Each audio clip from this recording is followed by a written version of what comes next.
Bienvenue dans cette nouvelle édition du QG Week-end. Voici les titres. Invité à s'exprimer devant le Conseil de sécurité des Nations Unies le 7 août dernier, Martin Kobler, représentant de la MONUSCO, a dressé un bilan de la situation en République démocratique du Congo.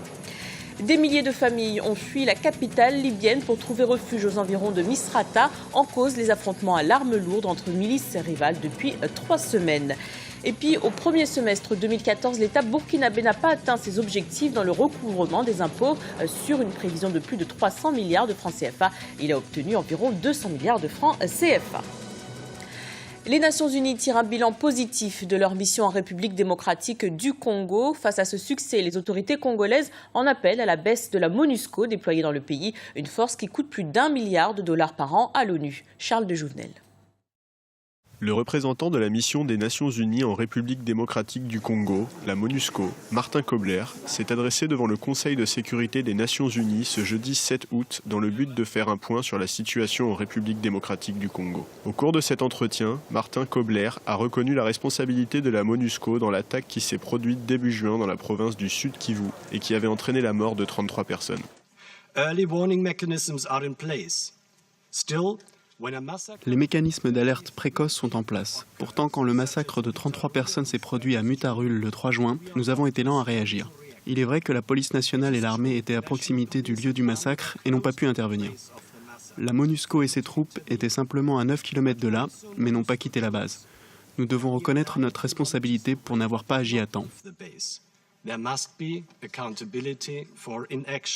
S'il a reconnu la nécessité d'un changement de mentalité et d'organisation, le représentant spécial de la MONUSCO a malgré tout défendu le bilan de la mission des Nations Unies, indiquant que seuls quelques 1500 combattants restaient actifs dans le pays. Un bilan qui a trouvé un écho auprès du ministre des Affaires étrangères congolais, invité à son tour à s'exprimer devant le Conseil de sécurité. Cela étant, et au regard du recul des risques de sécurité et des progrès accomplis dans le renforcement des capacités nationales dans tous les secteurs, j'en appelle au nom du gouvernement de la République démocratique du Congo à un substantiel redimensionnement à la baisse de la force de la MONUSCO.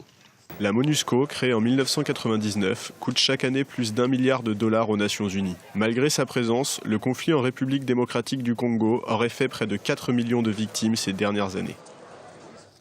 Les Centrafricains dans l'attente de la nomination d'un nouveau Premier ministre. Des concertations sont menées depuis 3 jours par la présidente Catherine Samba-Panza en présence de différents partis politiques et représentants anti-Balaka et Seleka. Objectif, trouver le successeur d'André Nzapayeke, musulman ou chrétien. La priorité pour les populations est le retour à la paix.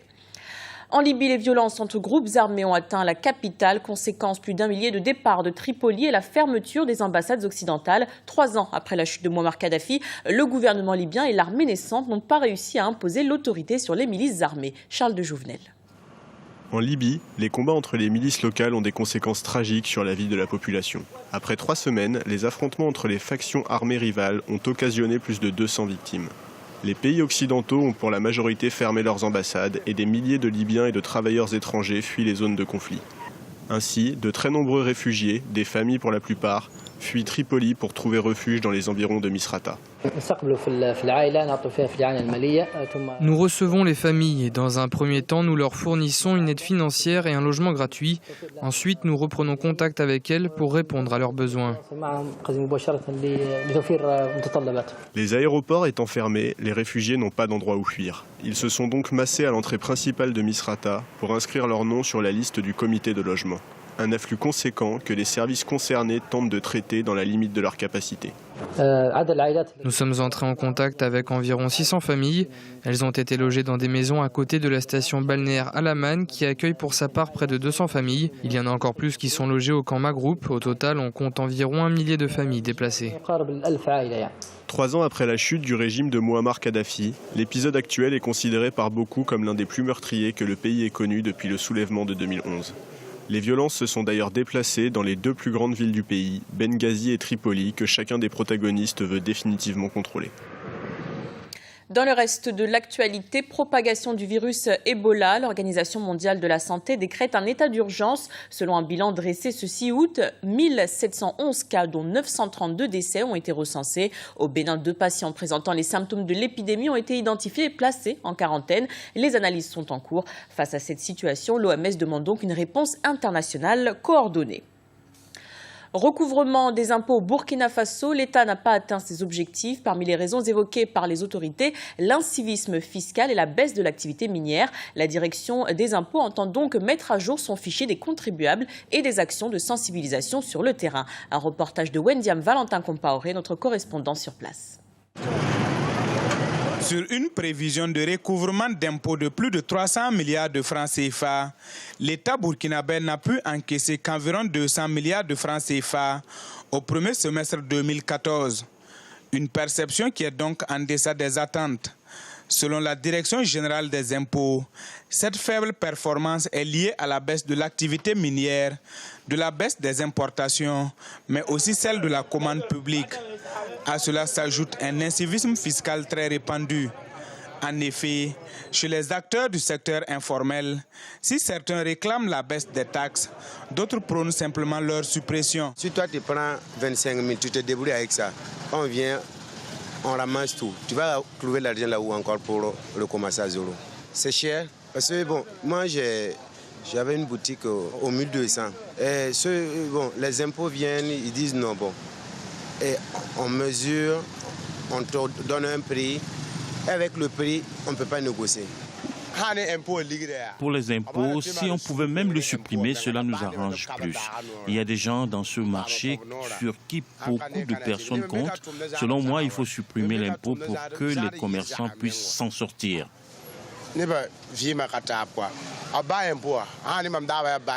La contribution du secteur informel au Burkina Faso est faible selon les autorités. Si le secteur formel a contribué pour plus de 500 milliards de francs CFA en 2013, le secteur informel, qui représente 70% du commerce, n'a contribué qu'à hauteur de 16 milliards de francs CFA.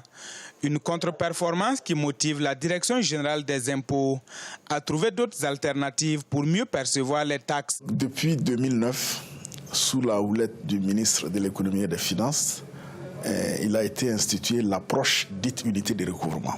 Dans le cadre de ce plan d'action prioritaire, et spécialement pour les contribuables du secteur informel, plusieurs actions sont menées, notamment des actions de sensibilisation, d'information et de promotion du civisme fiscal.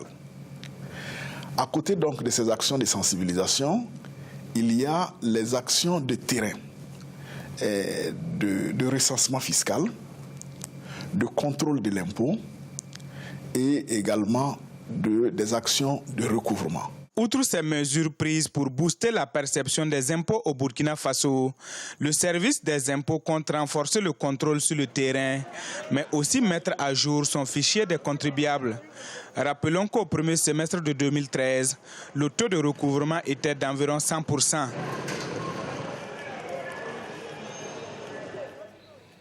Procès d'Oscar Pistorius. Ce jeudi, le procureur a requis une condamnation pour meurtre contre l'ancien champion paralympique sud-africain. Ses avocats ont évoqué un regrettable concours de circonstances qu'il a battu son ami Riva Steenkamp en 2013. Oscar Pistorius risque une peine de 25 ans de prison s'il est reconnu coupable d'assassinat. À la rencontre de l'artiste congolais Kiripi Katembo, peintre et cinéaste, il est avant tout photographe et travaille actuellement sur son dernier projet, une collection intitulée Un regard, sa source d'inspiration, les reflets dans l'eau. Guillaume Durand. Avec son appareil photo en main, Kiripi Katembo parcourt les rues de Kinshasa à la recherche d'inspiration pour son dernier projet.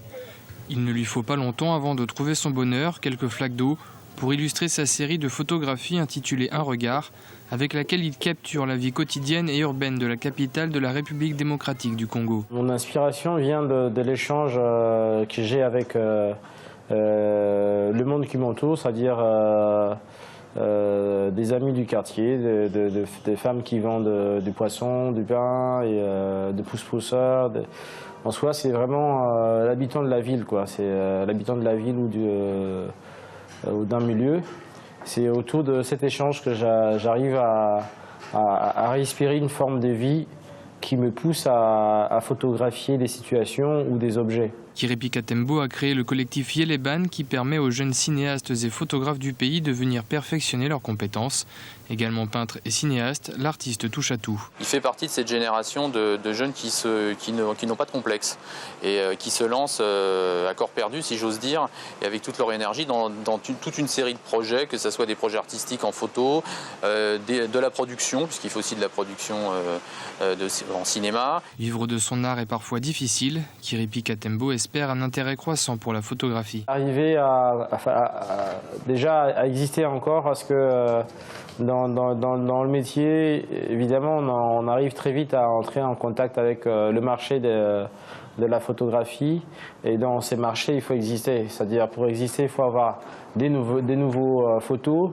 Et ça, c'est pas facile, parce que quand tu fais une série qui cartonne, il faudrait en faire d'autres qui doivent être plus forts que ce que tu as fait avant. Kiripi Katembo travaille chaque jour pour capturer la poésie de la banalité du quotidien. Sa dernière série de photographies fera l'objet d'une exposition d'ici quelques semaines. Nous vous remercions pour votre fidélité. Dans un instant, une nouvelle édition de l'information sur Africa 24.